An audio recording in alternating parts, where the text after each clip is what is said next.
Right, it's time for some transfer talk. I'm keeping consistent. Like I said, stick around. Subscribe if you're new.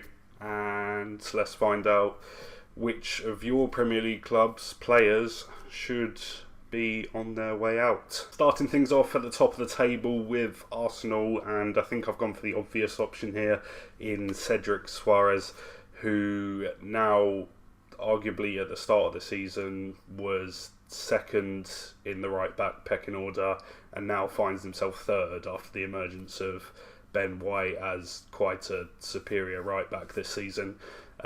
He's 31 years old now. I think a lot of people are surprised that he's still at the club after a couple of loan spells over the recent years.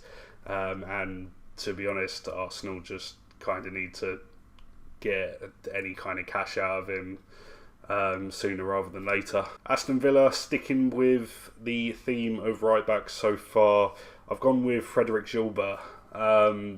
Hasn't played a single game at the club this season, not quite sure why he's still there. Wasn't under Gerrard's plans, doesn't seem to be under Unai Emery's either.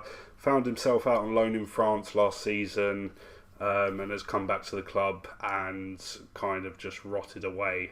So again, another bit of deadwood that I guess just needs to go. Moving on to Bournemouth, I've gone with Jamal Lowe on this one. I don't think he's quite good enough for the Premier League. He's a decent Championship player, and at his age, I think you could still get a decent amount of cash for him. I liked him at Portsmouth, and I thought it was a decent signing for Bournemouth, and obviously proved to be a good signing as they got promoted last season.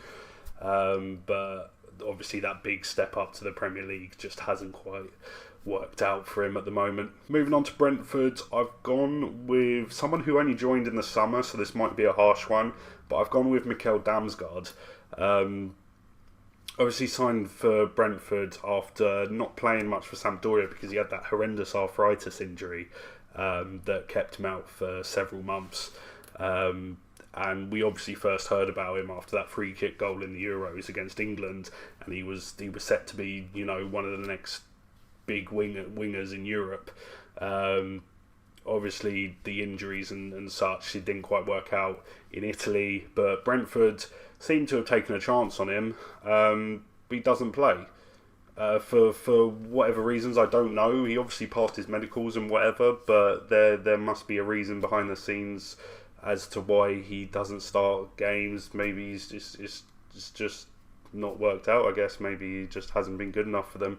I'm not too sure, but he's still quite young, so if it's not working out for them, then I would cash out personally. Moving on to my beloved Brighton, and this one, there's going to be varied opinions on this one, but for me personally, at this stage, I've gone with Leandro Trossard. I feel like he just doesn't want to be at the club anymore. Not to mention how much of a prick his agent is. There's been talk over the last couple months over his agent trying to force a move away to a bigger club, which is kind of understandable. He's now in the peak of his career. I think he's 27 years old now, and you could argue that his performances this season have justified it. But having said that, he didn't really do much of the World Cup, and there's always been a frustration with him at Brighton about his inconsistencies. I feel like so far this season has been his best season at the club, but I just don't feel like his head's in it anymore. And then with the sudden emergence of the likes of Ferguson and Mitoma, all of a sudden now Trossard has a dilemma of trying to find his way back into the first 11 based on current performances. So at the peak of his career, if we can get at least 30 odd million for him, I wouldn't be too upset at this stage. Chelsea, I've gone with Conor Gallagher. I feel like if he's not going to break into the Chelsea team this season, he never will. Obviously had a brilliant loan spell at Palace, and I thought he got his chance in the Chelsea team at the start of the season, and just didn't quite live up to expectations. Obviously, being the club that Chelsea are, they're always going to sign replacements every single season, players coming and going. And like I said, even if he was to return to Palace on a permanent deal, I think it would be the best option for both parties. Speaking of Palace, I have gone with James Tomkins on this one. He's 33 years old now. He barely plays for the club. He's got 2 league appearances, and let's be honest, like, Palace can do better at this point. Even I wouldn't even class him as a decent squad player at this point. I think a move to a championship team would be more suited. He's got to that stage now in his career where if he does play Premier League games regularly, he could prove to be a liability. It's getting too old now, and at this stage it's time to go, man. For Everton, again, I've probably gone with a controversial one. I've gone with Anthony Gordon. Not because I don't rate the guy, but because I think Everton are absolute twats for not accepting 50 million from Chelsea for him. Like, surely that is such a good offer that they could have used elsewhere.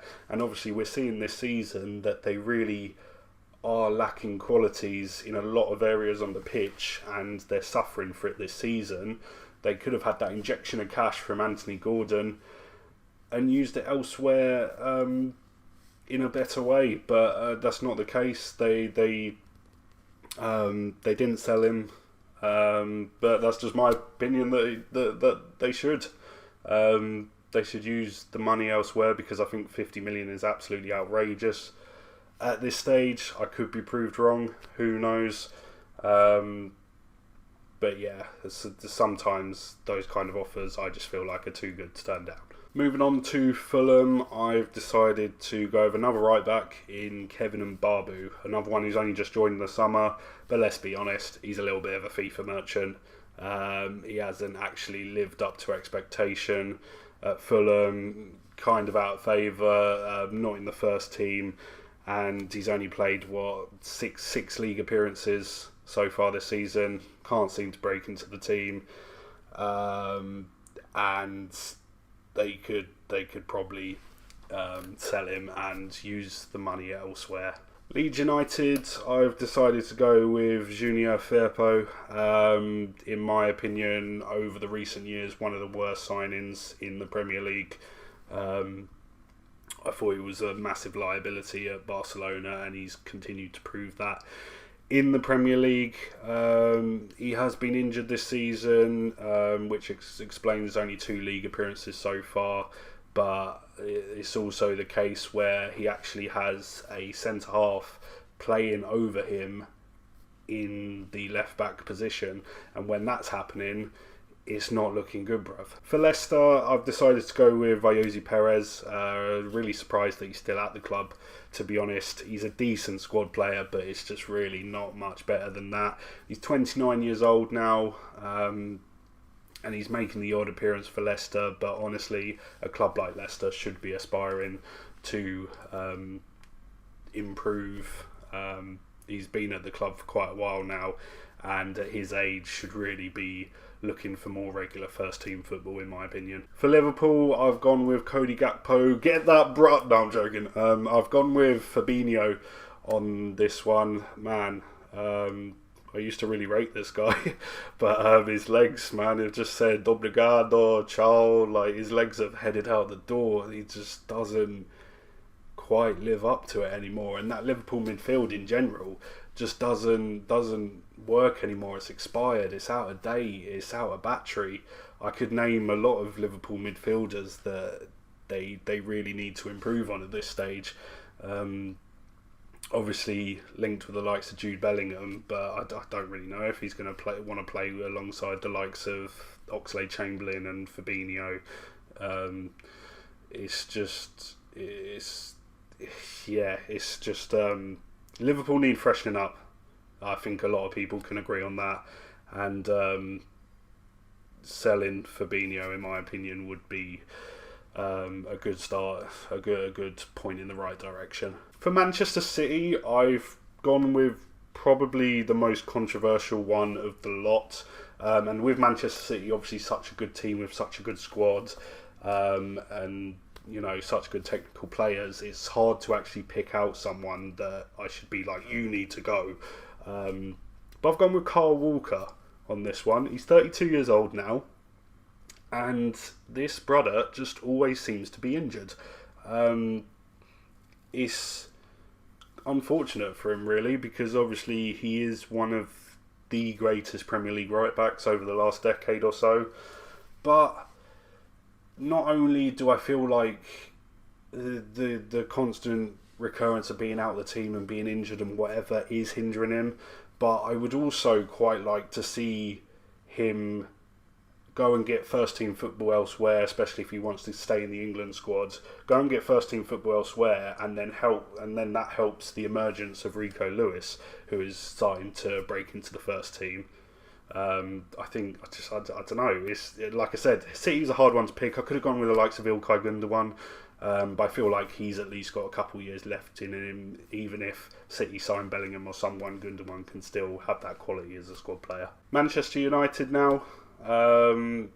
Progressing actually quite well under Ten Hag at the moment. I really like what he's doing with the club at the moment. There's a nice balance there in that squad, but I do think that one player that is hindering their progression is Anthony Martial. 27 years old now, feels like he's been at the club absolutely forever, but I feel like United really need to sign a proper number 9. Because he was out on loan at Sevilla last season, just the one goal, and then came back and has started to get game time again. But if United want to be taken seriously and get back to the top, they can do a lot better than Martial, unfortunately. Newcastle United, I've decided to go with Jamal Lascelles, not only because I think he's an utter prick, but because I just don't think he's good enough for the Premier League anymore. He's only made 4 league appearances so far this season. Former club captain, of course, so it just shows how little he's even rated by the manager anymore. Not in the first team, and I think he could be a very good Championship striker, or maybe even lower end Premier League centre half. I think his time's up, and I don't think there's any way that, especially with the way that Newcastle are going, I don't think there's any way he's going to make it back into that first 11 regularly. Nottingham Forest, I've decided to go with Lyle Taylor. Couldn't believe he was still at the club, actually. I think he's a decent. I think he's a decent mid-table Championship striker to high-end League One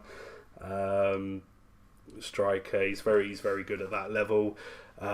Premier League, absolutely no chance, my friend. 32 years old now. Like I said, very surprised he's still at the club. With Nottingham Forest, obviously they've made a ton of signings, but it would be harsh for me to pick out anyone that's really underperformed enough for them to leave so soon. Lyle Taylor, just I don't even know what to say. I don't even think he's played in the league this season, has he? Really surprising one that he's still at the club. So get whatever money you can, even if it's a few £100 and a pack of fruit pastels. I don't know. Moving on to Southampton. Remember Theo Walcott? Yep, he's still a Premier League player somehow. Over the last few years, he's completely forgotten how to score goals unless it's for the under-21s. Moved to Southampton a couple of years ago, only made the 3 league appearances this season, and with all due respect to the kids, who I have enjoyed watching over Premier League years and whatever, you just got to know when your time's up, man. Go kill it in the Championship or something. I'm sure he'll be great at that level. Tottenham Hotspur, I've decided to go with Jed Spence. Free my brother, man. Like, come on. either him or Conte need to leave, because clearly he's shagging Conte's daughter or something. There's something crazy going on for him to be playing Emerson Royale and Matt Doherty, he's been alright this season, but a team like Spurs can obviously do a lot better. I was expecting him to obviously play a lot more this season. Absolutely killed it at Forest last season in Championship. Rightfully got his deserved move to a big club, and just barely gets played at all. Like even if he goes out in loan or in January or something, or I don't know, just something to get his career back on track. He is 23 years old now. He's not the youngest of talents. It's a point in his career where he really should be, playing regularly a lot, because he is a talented footballer. And it just absolutely baffles me, along with a lot of other people, that he doesn't play regularly in Spurs team, considering the poor options that they have in that right wing back position. Obviously, Conte knows something that we don't, but forever that he's going to be the manager, it just seems that he's not going to get game time. So, for his own sake, he needs to go elsewhere. Moving on to West Ham, I've decided to go with Thomas Souček on this one. Again, might be controversial, I don't know, but I feel like he was only really that highly rated because of that massive goal streak that he went on a season or two ago, when he first signed for them. He was looking good then, obviously, but I don't think he's really what West Ham need at the moment. If anything, what I would rather see is the likes of Paqueta being used properly by Moyes and played in the 8 alongside Rice, which obviously would mean that there's no room for Souček anymore. You can still get a decent amount of cash for him. I don't see him as West Ham quality personally. And finally, we end things off with Wolves. I've decided to go with Daniel Podence on this one. I know, chill out. He scored last night at the time of recording this, and that is the exact problem I have with him, is his inconsistency in the Premier League. I would love to know if there's any Wolves fan watching, what you think of him, because he scored 4 goals in the league this season. He only scored 2 last year, and I just feel like he's the kind of player that puts in an absolutely incredible performance that everyone's talking about, and then disappears for like the next 5-6 games.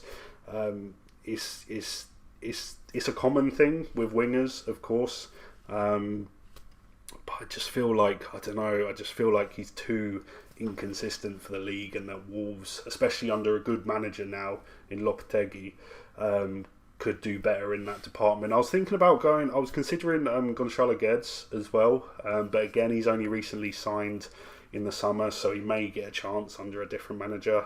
But so far for him, it hasn't really worked out either. But yeah, any wingers really, Wolves could definitely do with some upgrading on, in my opinion. And that is one player from each Premier League club where we say to them, it's time to go! Thank you to anyone that watched. If you're new, of course, subscribe, because I'm going to be trying to remain as consistent as possible for this year, whether it's Brighton talk, whether it's football talk.